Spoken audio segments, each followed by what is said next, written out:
Hello dear students, good evening to all of you. हम आपकी 12th class में inverse trigonometric function वाला chapter number 2 read कर रहे हैं। इसमें आज हम शुरुआत करेंगे आपकी एक्सरसाइज 2.1 की। जो बच्चे नए हैं वो इससे प्रीवियस वीडियो में प्लेलिस्ट में जाकर के आप देख सकते हो कि इनवर्स ट्रिग्नोमेट्रिक फंक्शंस में हम ग्राफ किस तरीके से बनाते हैं और इन फंक्शंस का डोमेन और रेंज क्या होता है। प्रीवियस वीडियो देख करके आप आइडिया लगा सकते हो कि ये क्वेश्चंस कितने आसान होते हैं और छोटे लेवल से ये क्वेश्चन जरूर आते हैं। जैसे एक्सरसाइज की शुरुआत में क्वेश्चन दिए में उनमें बोला है find that principal values of the following. आपको प्रिंसिपल वैल्यूज फाइंड करनी है। देखिए प्रिंसिपल वैल्यूज क्या होती है, ठीक है। सबसे पहले तो इसी का आइडिया होना जरूरी है कि प्रिंसिपल वैल्यूज क्या होती हैं। हम ये जानते हैं कि किसी भी फंक्शन का इनवर्स फंक्शन कब निकाल सकते हैं। आप किसी भी फंक्शन का इनवर्स कब निकाल सकते हो, जब वो फंक्शन 1 1 एंड ऑन टू हो। 1 1 एंड ऑन टू होगा तभी उस फंक्शन का इनवर्स निकाल सकते हैं, ठीक है। अब इनवर्स ट्रिग्नोमेट्रिक फंक्शन बोला तो हम ये जानते हैं कि ट्रिग्नोमेट्रिक फंक्शन होते हैं वो तो इन्वर्टिबल केवल एक फिक्स इंटरवल में हो सकते हैं, अदरवाइज तो वो क्या होते हैं, रिपीटिंग फंक्शंस होते हैं। जैसे आप जानते हैं कि साइन 0 पे वैल्यू 0 डिग्री देता है और साइन पाई पे भी वैल्यू 0 देता है, साइन 2 पाई पे भी वैल्यू 0 देता है। इसका मतलब ये हुआ कि ये फंक्शन 0 पाई 2 पाई इन पे तो सेम ही वैल्यू रिटर्न कर रहा है। कौन सी वैल्यू रिटर्न कर रहा है, 0। 0 पे 0 दे रहा है, पाई पे भी 0 दे रहा है और 2 पाई पे भी 0 दे रहा है। इसका मतलब ये फंक्शन तो मैनी वन हो गया। इसका मतलब नॉर्मली साइन फंक्शन का हम इनवर्स नहीं निकाल सकते हैं, जबकि चैप्टर में बोला है इनवर्स ट्रिग्नोमेट्रिक फंक्शन। तो इन फंक्शंस को क्या किया जाएगा, इनको लिमिट किया जाएगा, ठीक है, ताकि वो उस इंटरवल में, पर्टिकुलर इंटरवल में क्या हो सके, इन्वर्टिबल हो सके। तो इसके लिए आपके फंक्शन से उनकी लिमिट बनाएगी, देख लीजिएगा उसको ठीक से। Sine, cos, tan, cot, sec and cosec, ये आपके फंक्शंस हैं। साइन फंक्शन आप जानते हो कि नॉर्मली रियल नंबर का डोमेन लेता है, ठीक है, डोमेन एंड उसकी रेंज, ठीक है। रियल नंबर लेकर के साइन फंक्शन होता है, वो -1 से 1 के बीच की वैल्यू देता है। हम इनवर्स फंक्शन में यदि जाएंगे, यदि हम इनवर्स फंक्शन में जाएंगे तो उसका रिवर्स क्या होगा, ये -1 और 1 के बीच के तो इनपुट लेगा और जो इसकी रेंज है वो -π/2 से π/2 तक लिमिट कर दी गई है, ठीक है। -π/2 टू π/2 के इंटरवल में और -1 से 1 के डोमेन में यदि देखेंगे तो इसका फंक्शन है वो कैसा रहेगा, 1 1 एंड ऑन टू रहेगा, ठीक है। आप ग्राफ से आइडिया लगा सकते हो। आप इसका ग्राफ इस तरीके से देखते हो, ये 0 होता है, ये वैल्यू पाई होती है और यहाँ पे ये 2 पाई हो जाता है। थोड़ा बैक साइड में आएंगे, यहाँ पे वैल्यू बनेगी इसकी -π, ठीक है। रिपीटिंग फंक्शन आप जानते हो, यदि हम इस ग्राफ का पोर्शन यहां से लेकर के और यहां तक का कट कर लेंगे, ये आपका -π/2 है और ये π/2 है, यहां से लेके यहां तक का ग्राफ आप यदि देखेंगे तो एक इनपुट पर एक ही पर्टिकुलर आउटपुट आएगा। पर्टिकुलर एक इनपुट पर एक ही आउटपुट होने की वजह से इस इंटरवल में ये जो फंक्शन है वो 1 1 ऑन टू हो जाएगा, ठीक है। ऐसे ही दूसरे इंटरवल भी आप ले सकते हैं, जैसे π/2 से लेके 3 π/2 तक का, π/2 से 3 π/2 के इंटरवल में भी ये फंक्शन इन्वर्टिबल रहेगा, यानी 1 1 ऑन टू रहेगा। ऐसे ही आप बैक साइड में जाके देखोगे तो -π/2 से लेके -3π/2 छोटी वैल्यू है, यहां से लेके -π/2 तक इस इंटरवल में भी 1 1 एंड ऑन टू रहेगा। तो कई सारी ब्रांचेज जिसकी होंगी राइट साइड में भी और लेफ्ट साइड में भी, जिनमें ये 1 1 एंड ऑन टू रहने वाला है। हम जो इंटरवल चूज कर रहे हैं वो कौन सा ले रहे हैं, -π/2 टू π/2 वाला। इसी ब्रांच को बोलते हैं प्रिंसिपल वैल्यू ब्रांच। ठीक है, -1 और 1 के बीच वाले इनपुट से आउटपुट तो आपके कई सारी ब्रांचेज में जाएंगे क्योंकि रिपीटिंग फंक्शन है, लेकिन इस वाले इंटरवल के लिए हम क्या बोलेंगे, इस इंटरवल में जो आउटपुट आएंगे उनको प्रिंसिपल वैल्यू बोली जाएगी। ठीक है, ऐसे ही आपका कोस इनवर्स वाला फंक्शन है, इसमें -1 से 1 के इनपुट के लिए आउटपुट 0 टू पाई वाली रेंज में लेंगे, तब हम बोलेंगे कि ये प्रिंसिपल वैल्यू ब्रांच है। ठीक है, इसके बाद टेन इनवर्स आता है। ठीक है, टेन इनवर्स और कोट इनवर्स दोनों का डोमेन R होता है और दोनों का आउटपुट इन्हीं में आएगा, लेकिन ओपन इंटरवल -π/2 टू π/2 आएगा और इसमें ओपन इंटरवल 0 टू पाई होगा। ठीक है, प्रीवियस वीडियो में आप डिस्कस कर सकते हैं, इस चीज को देख सकते हैं आसानी से कि वैल्यूज कैसे आ रही हैं। इनको नॉट इंक्लूडेड बनाया है, वो इस वजह से बनाया है कि π/2 पे अनडिफाइंड होता है 10, इसलिए π/2 नहीं लिया गया है। ऐसे ही पाई और 0 नहीं लिया गया है। सेक इनवर्स और कोसेक इनवर्स, इन दोनों का डोमेन क्या होता है, इसमें से वो पोर्शन कट जाएगा -1 टू 1 वाला, -1 टू 1 के बीच वाली वैल्यू कट कर दी जाएंगी और ये इसका आउटपुट रहेगा। क्या रहेगा इसमें, r -1 से लेके ये सारी वैल्यू जाएंगी इसके अंदर, -π/2 से लेके π/2, लेकिन इसमें 0 शामिल नहीं होगा। क्यों नहीं होगा, आप जानते हो कि सेक फंक्शन होता है, सेक फंक्शन ये -π/2 होगा यहाँ पे, 0 टू पाई -π/2। देख लीजिएगा, इसका उल्टा लिख दिया, ये वाली वैल्यू -π/2 से π/2 के बीच में और इसमें 0 शामिल नहीं है। एक बार इसको देख लीजिएगा कैसे शामिल नहीं है। आप जानते हैं सेक फंक्शन होता है वो कोस का रिवर्स होता है, 1/cos होता है। कोस किस पर डिफाइंड नहीं है, कोस 2n + 1 π/2, जिसमें n की वैल्यू z से बिलोंग करती है, उन पे कोस 0 बन जाता है। ठीक है, जैसे कोस 90 हो गया, कोस 3π/2 हो गया, कोस -π/2 हो गया, इन पे सारी वैल्यूज कोस की क्या बन जाती हैं, 0। और जैसे ही ये 0 बन जाएगा तो 1/0 क्या हो जाएगा, 1/0 हो जाएगा अनडिफाइंड। इसलिए सेक कौन सी वैल्यू नहीं लेगा, जिन पे अनडिफाइंड हो जाता है वो नहीं लेगा। तो π/2 के ओड मल्टीपल्स पे ये इनपुट नहीं लेगा। तो आप देखिएगा सेक वाले में हमने किसको हटा दिया है, π/2 को हमने हटा दिया है, क्योंकि 0 और पाई के बीच में देखेंगे तो π/2 एक वैल्यू आएगी और π/2 पर सेक अनडिफाइंड हो जाएगा, इसलिए π/2 का जो इनपुट है वो सेक के लिए हटा देंगे। ठीक है, कोस का रिवर्स होता है, इसलिए 0 टू पाई ही लिया जाएगा सेक वाले में। ठीक, कोसेक वाले में क्या होगा, साइन का रिवर्स होता है, इसलिए साइन वाला इंटरवल तो लेगो ही लेगी, लेकिन इसमें 0 हट जाएगा, उसी तरीके से जैसे हमने सेक वाला माइनस किया है। कैसे देखो, कोसेक आपका साइन का रिवर्स होता है।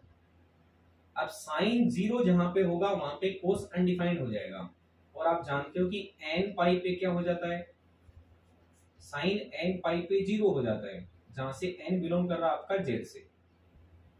इसलिए आप 0 वाली वैल्यूज को नहीं लेंगे, जिसकी वजह से कोसेक अनडिफाइंड हो रहा है। तो -π/2 से π/2 के बीच वाले इनपुट तो ले लेगा, लेकिन 0 नहीं ले पाएगा, जिसकी वजह से वो अनडिफाइंड है। तो इसको गौर से एक बार आप याद कर लीजिएगा, स्टडी कर लीजिएगा कि ये वाले इंटरवल्स हैं, इन इंटरवल्स को प्रिंसिपल वैल्यू ब्रांचेज बोली जाती हैं, जिनमें ये सारे फंक्शन क्या होते हैं आपके 1 1 एंड ऑन टू होते हैं। ओके स्टूडेंट्स, अब क्वेश्चन स्टार्ट करेंगे। अच्छा, एक आइडिया और रखिएगा आप, ये -π/2 टू π/2 और 0 टू पाई, इनको एक बार आप एक्सेस पे देखिएगा। इस तरीके से याद करने का आसान तरीका रहेगा। आप जानते हो कि ये वाली डायरेक्शन ली जाएगी वो नेगेटिव ली जाएगी और ये वाली पॉजिटिव ली जाएगी। तो ये मानिए +π/2 और ये मानिए आपकी -π/2, ठीक है, इस डायरेक्शन से। और ये वाली वैल्यू मानिए पाई और ये वाली मानिए 0, ठीक। साइन की बात करें या फिर हम टेन की बात करें या फिर कोसेक की बात करें, ये तीन वैल्यूज देखिएगा, तीन फंक्शंस देखिएगा, ये तीनों के तीनों फंक्शन यहां पे लाई कर रहे हैं। कौन कौन से क्वाड्रेंट में? First quadrant and fourth quadrant, ठीक है, first quadrant and fourth quadrant. और इन तीनों फंक्शंस को देखिएगा, कोस इनवर्स, कोट इनवर्स और sec inverse. Cos inverse, cot inverse और सेक इनवर्स, ये तीनों के तीनों फंक्शन 0 टू पाई वाले में। 0 टू पाई का मतलब क्या हुआ? फर्स्ट और सेकंड, ये फर्स्ट क्वाड्रेंट और सेकंड क्वाड्रेंट, इन दो में वैल्यूज आएंगी, ठीक है। आप ये जानते हो कि ये फर्स्ट क्वाड्रेंट होता है, उसमें साइन और कोस दोनों के दोनों पॉजिटिव होते हैं, ठीक है।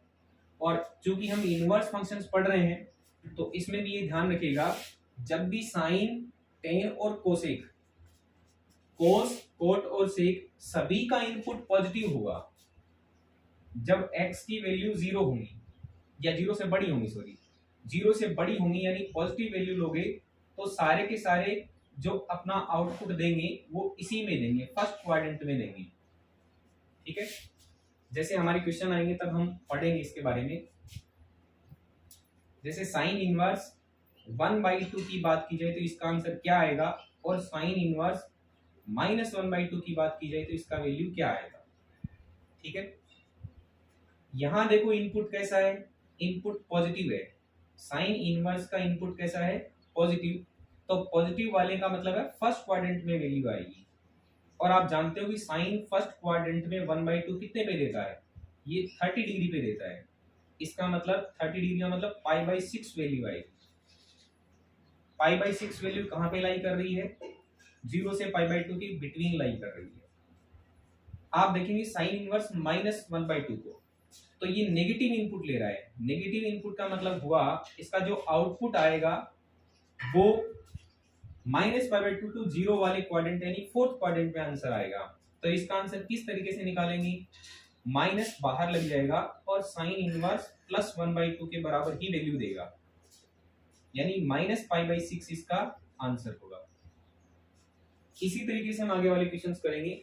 आपको याद किस तरीके से रख लेना है, जब x नेगेटिव हो, पॉजिटिव वाले को तो याद रख सकते हो कि फर्स्ट क्वाड्रेंट में ही वैल्यू आएंगी।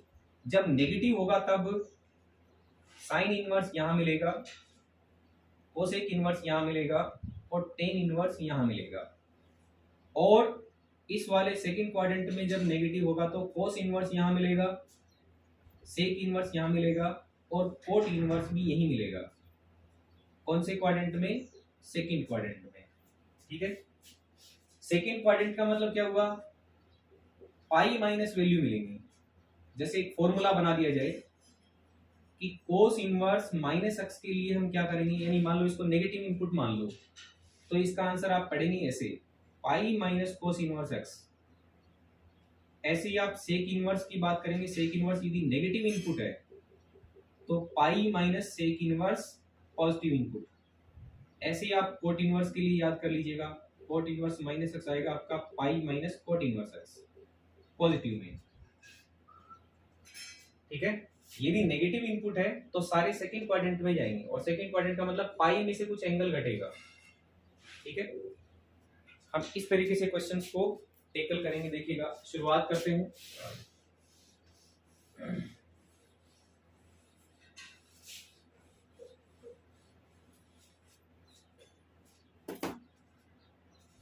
मैंने पहला क्वेश्चन आपको करवा दिया इसका, साइन इनवर्स -1/2 आपने अभी भी देखा है।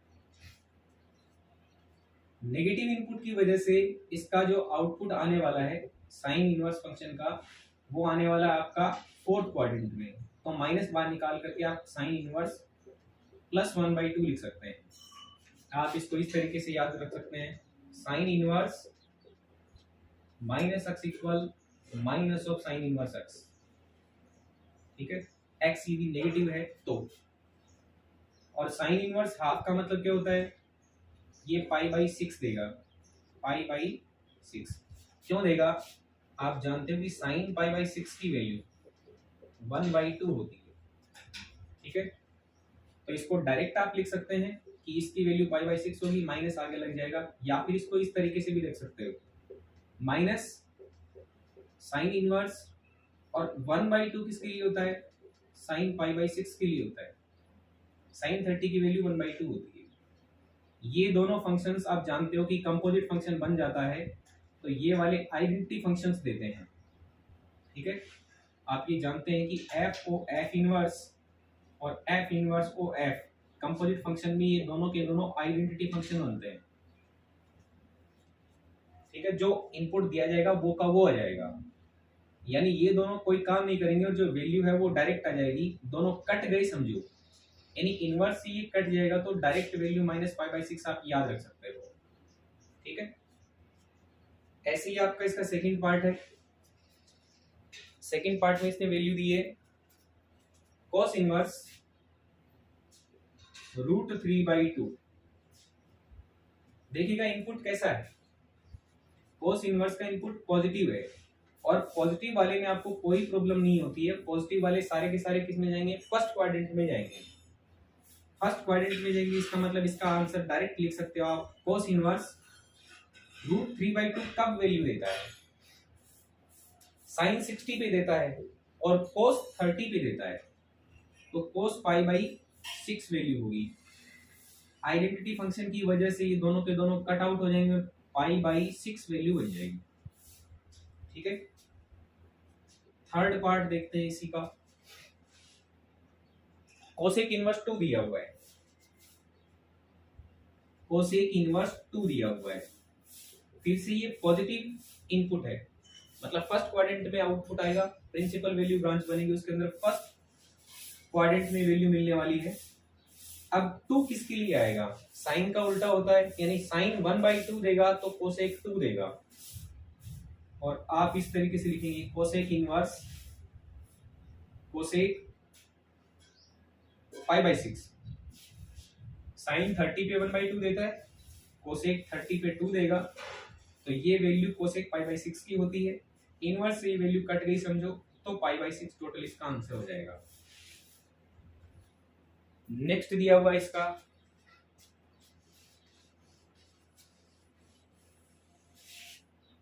tan inverse -√3। ठीक है, फोर्थ क्वेश्चन इसका दे रखा है, इसका इनपुट नेगेटिव है। ठीक है, आप जानते हो कि नेगेटिव इनपुट है और tan इनवर्स है। आप देखेंगे कि ये वाली जो प्रिंसिपल वैल्यू ब्रांच जाएगी वो फोर्थ क्वाड्रेंट में जाएगी, और आप इस तरीके से इसको याद कर लेंगे कि tan इनवर्स जब भी नेगेटिव इनपुट लेगा तो माइनस tan इनवर्स x इस तरीके से वैल्यू देगा। तो आप क्या लिखेंगे, माइनस tan इनवर्स √3। अब ये आप जानते हो कि √3 वैल्यू tan कितने पे देता है, tan 60 डिग्री पे √3 देता है। 60 डिग्री का मतलब क्या हुआ, π/3। tan इनवर्स से tan कट गया समझो, वैल्यू बनी -π/3। ओके स्टूडेंट्स, आप वीडियो को पॉज करके आसानी से समझ सकते हैं, और पीछे वाले जो इनवर्स के फंक्शंस की ग्राफ बना रखे हैं, इनवर्स फंक्शंस की, वो देख करके आपको पूरी चीज समझ में आ जाएगी। नेक्स्ट दे रखा है आपका cos inverse half. Positive input है तो डायरेक्ट कर लेंगे, कोस इनवर्स 1/2 का मतलब हुआ कि कोस 60 पे वैल्यू देगा, यानी π/3 पे वैल्यू देगा। ये दोनों कट गई वैल्यू, तो π/3 टोटल आंसर। tan इनवर्स -1, अगला है tan इनवर्स -1। ये सेम वैसे ही नेगेटिव इनपुट वाला है, तो माइनस बाहर हो जाएगा, और tan inverse plus one value, यानी फोर्थ क्वाड्रेंट में जाएगा, माइनस टेन इनवर्स और वन वैल्यू टेन देता पाई बाई फोर पे, टेन पाई बाई फोर, ये दोनों कट गए समझो, तो माइनस पाई बाई फोर आएगा। ठीक है, नेक्स्ट इसका क्वेश्चन दे रखा है 7, sec inverse 2 by root three, sec inverse 2 by root three, sec inverse 2 by root three. ध्यान से देखिएगा, सेक इनवर्स पॉजिटिव है, इनपुट कैसा है पॉजिटिव, तो फर्स्ट क्वाड्रेंट में आउटपुट आएगा, और ये रूट थ्री बाई टू का रिवर्स है, यानी कोस रूट थ्री बाई टू कब देता है, कोस रूट थ्री बाई टू देता है आपका 30 डिग्री पे, यानी पाई बाई सिक्स पे देता है, तो सेक भी पाई बाई सिक्स पे ही देगा, 2 बाई रूट थ्री। तो पॉजिटिव वैल्यू में तो कोई दिक्कत नहीं है, सेक इनवर्स और ये बन जाएगा आपका सेक और pi by six, sec pi by six, ये दोनों कट गए समझो, तो वैल्यू बनी आपकी पाई बाई सिक्स। अगला क्वेश्चन दे रखा है, उसमें दे रखा है कि कोस इनवर्स है, कोस इनवर्स है और minus one by root two इसका इनपुट है, minus one by root two इसका इनपुट है। इसको देखिएगा, नेगेटिव इनपुट है और कोस है, नेगेटिव इनपुट है कोस है, इसका मतलब कौन से क्वाड्रेंट में जाएगा, सेकंड क्वाड्रेंट में जाएगा। सेकंड क्वाड्रेंट के लिए हम क्या करेंगे, pi minus cos inverse 1 by root two लिखेंगे। ठीक है, सेकंड क्वाड्रेंट का मतलब पाई में से कुछ एंगल घटेगा, तो pi minus cos inverse 1 by root two, आप जानते हो कोस इनवर्स, कोस देता है पाई बाई फोर पे, ये दोनों वैल्यू कट आउट समझोगे तो pi minus pi by four रहेगा, इसमें से ये माइनस कर दोगे तो ये 3 पाई बाई फोर आउटपुट आएगा। ठीक है, cos inverse 1 by root two pi minus, ये एंगल किस तरीके से लेते हैं, एक बार फिर से थोड़ा रफ आइडिया लीजिए कि ये वैल्यू 0 है, ये पाई बाई टू है और ये पाई है। ठीक, आप जानते हो कि 1 यूनिट वाले सर्कल में जब हम